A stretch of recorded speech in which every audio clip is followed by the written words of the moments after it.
আসসালামু আমি আছি বাহাচ্ছাড়া ইউনিয়নের এই ৬ নং ওয়ার্ডের মধ্যে মিলসা গ্রামে। এই গ্রামের যে সার্বিক পরিস্থিতি, এখানকার অবস্থা কত বেশি ভয়ানক ছিল সেটা একমাত্র কালকে এখানে যারা ছিল তারাই বলতে পারে।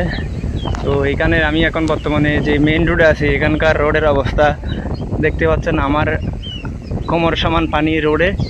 এই রোডের নিচে যারা ঘর আছে তাদের হয়তোবা অনেকের এই চাল সমান পানি হয়ে গেছে, এবং যাদের মাটির ঘর ছিল, বিশেষ করে যারা মাটির ঘরে আছে তাদের ঘর অনেকগুলো ঝুঁকি অবস্থায় আছে। অনেকের ঘর পড়ে গেছে এবং আরও অনেক কিছু ঘর একদম ঝুঁকির মধ্যে রয়ে গেছে। তো এখানকার সর্বশেষ যে পরিস্থিতি, কালকে সন্ধ্যার পর থেকে প্রচুর পরিমাণ বৃষ্টিপাত ছিল। বৃষ্টির কারণে পাহাড়ি ঢলের পানি এবং বৃষ্টিপাতের কারণে এখানে বাড়ি বর্ষণে পানির গভীরতা প্রায় এই 1.5 থেকে 2 ফুট বেড়ে গেছে। তো এখানের মানুষ যে কী পরিমাণ মানবতার জীবনযাপন করছে সেটা আপনারা যদি এখানে না আসেন তাহলে দেখবেন না।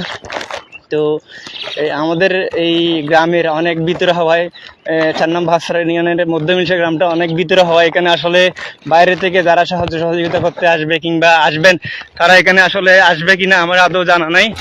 প্রত্যন্ত অঞ্চল হওয়ায় আমাদের এই গ্রামের এটা অনেকটাই ভিতরের দিকে। তো এখানের মধ্যে যদি আসতে চাই, এক্ষেত্রে নৌকা ছাড়া এখানে আসার সহজ কোনো পথ নাই। আমি এই মুহূর্তে চট্টগ্রাম থেকে আসতেছি। চট্টগ্রামের থেকে আসার পথে এই মাইজপাড়া পর্যন্ত আমি সিএনজি করে আসতে পারছি। এরপর থেকেই এই হেঁটেই আমি বর্তমান আসতেছি। তো ওখানেও প্রায় মেন রোডের মধ্যে এই বসিলা মিয়ার বাজার থেকে গুণাগড়ের যে রোডটা, ওটাতে মাইজপাড়া থেকে আপনার 1 কোমর পর্যন্ত পানি ছিল। ওই পানিতে আমি হেঁটে আসতেছি এবং এখানেও এসে দেখতেছি পানি আমার কোমরের উপরে চলে আসছে। তো এখানকার যে বাড়িঘর, এগুলো সব কিছুই একদম পানির তলে তুলিয়ে গেছে। তো বলতে গেলে একদম খুব খারাপ অবস্থা এখানকার মানুষজন। তো আমার পরিবারও এখানে কালকে রাত থেকে আপনার অন্য জায়গায় আশ্রয় নিছে, এরাও থাকতে পারে নাই। আমার ঘরের ভিতরেও পানি ঢুকে গেছে। কালকে রাত পর্যন্ত তারা ছিল। শেষ পর্যায়ে পানি যখন অতিরিক্ত হয়ে যাচ্ছে, তারা আর সহ্য করতে না পারে, পানির উচ্চতা পরে ঘর থেকে বেরিয়ে গেছে, বের হয়ে গিয়ে আপাতত অন্য জায়গায় আশ্রয় নিছে। তো এখানকার যে সর্বশেষ পরিস্থিতি বলতে গেলে, বাঁশখালীর প্রায় 80% এলাকা তলিয়ে গেছে পানিতে। 80% একদম এরকম সমান্তরাল হয়ে আছে। একদম দেখেন সাগরের মতো অবস্থা। এখানে পুকুর, ঘর বাড়ি কোনোটাই চেনা যাচ্ছে না, সব কিছু সমান।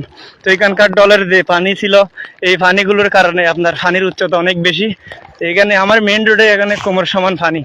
তো যেগুলো মেন রোডে নিচে ঘর আছে তাদের হয়তো পানি আরও অনেক কম। তো আপাতত এই পরিস্থিতি আমি আপনাদের সামনে তুলে ধরলাম। আপনারা এই আমার লাইভটি বেশি বেশি করে শেয়ার করবেন, শেয়ার করে মানুষকে দেখার সুযোগ দিবেন, এবং যারা মানবিক মানুষ আছেন তারা যদি বিষয়গুলো দেখে অন্তত মানুষগুলোর উপকার হবে।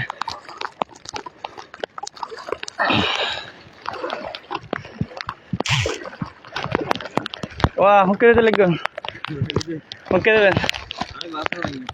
এত পানির যে অবস্থা বেশি খারাপ। তো যাই বলছিলাম, এখানে দেখতে পাচ্ছেন ঘর বাড়ি ছেড়ে মানুষ ভিন্ন জায়গায় চলে যাচ্ছে। অনেকে তাদের আত্মীয় স্বজনের বাড়িতে চলে যাচ্ছে। এই যে দেখেন বাড়িঘরগুলোর কী অবস্থা। বাড়িগুলো সব পানির ভিতরে বন্দি। না জানি এই পানি কখন কমে, মাত্র উপরওয়ালাই ভালো জানে। আবারও বৃষ্টি হচ্ছে, হয়তো বৃষ্টি ততক্ষণ থামবে না, এই পানি কমার কোনো চান্সই নাই। যতক্ষণ না বৃষ্টি থামতেছে ততক্ষণ এই পানি কমবে না। আপনারা সবাই আমাদের জন্য বেশি বেশি করে দোয়া করবেন, বাঁশখালীবাসীর জন্য দোয়া করবেন। তারা যে মানবতার জীবনযাপন করছে এবং এই পানিবন্দী হয়ে আছে, তাদেরকে উদ্ধার এবং সহায়তার জন্য আমি মানবিক সংস্থাগুলোর প্রতি আহ্বান জানাচ্ছি। আপনারা দয়া করে আমার লাইভটি শেয়ার করবেন, শেয়ার করে এই মানুষের যে মানবতার জীবনযাপনের কথা তুলে ধরুন। বিশেষ করে যারা মানবিক মানুষ আছেন, আমি এটা বারবার বলতেছি, তাদের হয়তোবা এই জায়গাগুলো না দেখলে কখনোই এখানে আসার সুযোগ হবে না। তো একদম ভিতরের রাস্তা হওয়ায় আমাদের বাড়িঘর এই গুণাগড়ি থেকে অনেক ভিতরে, বলতে গেলে প্রায় 5 কিলোমিটারের দূরত্ব।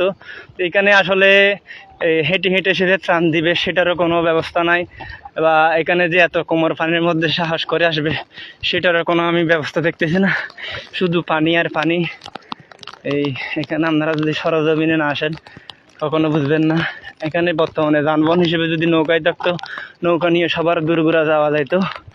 তো এখানে যে সর্বশেষ পরিস্থিতি দেখেন, সাগর ছাড়া আমি আর কিছু দেখতেছি না, একদম সাগর, মানুষের বাড়িঘরগুলো ছোট ছোট দেখা যাচ্ছে। তো এই ছিল আমার সর্বশেষ পরিস্থিতি।